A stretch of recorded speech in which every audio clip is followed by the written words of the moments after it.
Please subscribe to our channel. Every time India and Pakistan face each other in any ICC event, the mind harks back to the 1996 World Cup where opener Amir Sahil had a run-in against former India fast bowler Venkatesh Prasad. After a progressive beginning from Pakistan, that mild altercation cost them dearly and India ended up winning that quarter-final match in Bengaluru. After all these years, Sahil reflects back on that high-octane World Cup clash and the rivalry that has surrounded India-Pakistan cricket match during an exclusive chat with Navbharat Times. Even now when India and Pakistan face each other, do you think back on that 1996 quarter-final game? Honestly, for me it's a long-forgotten tale. I've even forgotten what happened that evening.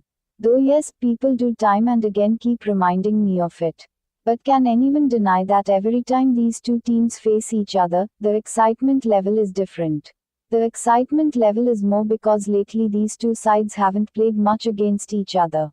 It's after years that they're up against each other. And this leads to the hype. So obviously, people will have a keen eye over it. But isn't it true that if they play each other frequently, the interest will vanish? Have people lost interest in the Ashes? That has been going on for years. People still await it eagerly. There's no harm in playing regularly. But regarding India and Pakistan, the general notion is that if not at the border, face each other in the cricket field itself. If you win this match, then it's like World Cup and so on. This is a good thought to keep yourself happy. If someone thinks that by winning one is like winning the World Cup, it's not professional. The focus should be on the match. It shouldn't be about a fight, irrespective of any type. Don't you think the players don't get such emotional hearing all this? See, if the players are approached in a manner that all they hear is stuff like they can't afford to lose this match and that they have to win at any cost, then sometimes players can tend to think on those lines. But not everyone thinks like that. India have always had the advantage over Pakistan in ICC events, and this time they look even stronger.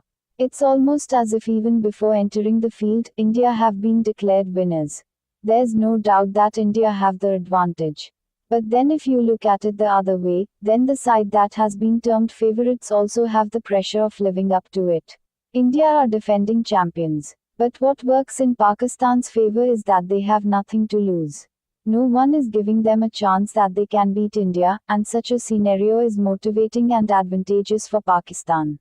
If no one is giving them a chance, they can go and express themselves on the field. So perhaps if India take them lightly, Pakistan should make the most of it. Most of the Indian fans aren't aware of Pakistan's players, and the same goes for Pakistan too. What advantages, disadvantages do you think this throws at Pakistan? The inexperienced players want to prove themselves. They don't think much. They want to make the most of a big platform such as this to create an identity for themselves. And such players have the ability to surprise the biggest of teams. Pakistan have the trump card of new players. The fixtures have always been billed as Pakistan's bowling against India's batting. Will this trend continue this time as well, or do you think India's pace battery will produce a different tale? This time the Indian side is well balanced. It's not like the earlier times. That said, it's also unfair to say that it's always been Pakistan's bowlers who have won them matches in the past. The amount of matches Pakistan's batsmen have won them, the bowlers haven't. This is an incorrect notion that only Pakistan's bowling has been impressive over the years. Which fresh face or faces from Pakistan do you think will surprise India and their fans on Sunday? Leg spinner Shadab Khan is very impressive. He can change the course of the match all by himself. Fahim Ashraf is an amazing all-rounder. Many eyes will be on him too. And which Indian players do you think can be dangerous against Pakistan?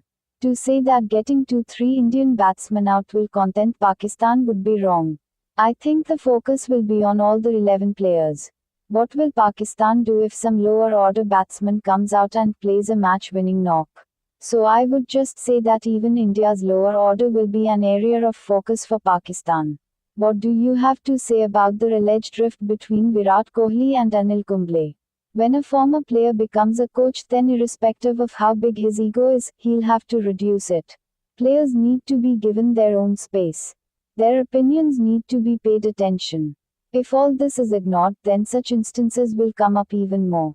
So can Pakistan make the most of this rift? It's like a sharpened sword. Even India can take advantage of it. If they decide that irrespective of what people think, we will win the match, then India have the upper hand. But yes, if this is true and it has affected the morale of the team, I would go with Pakistan to exploit it.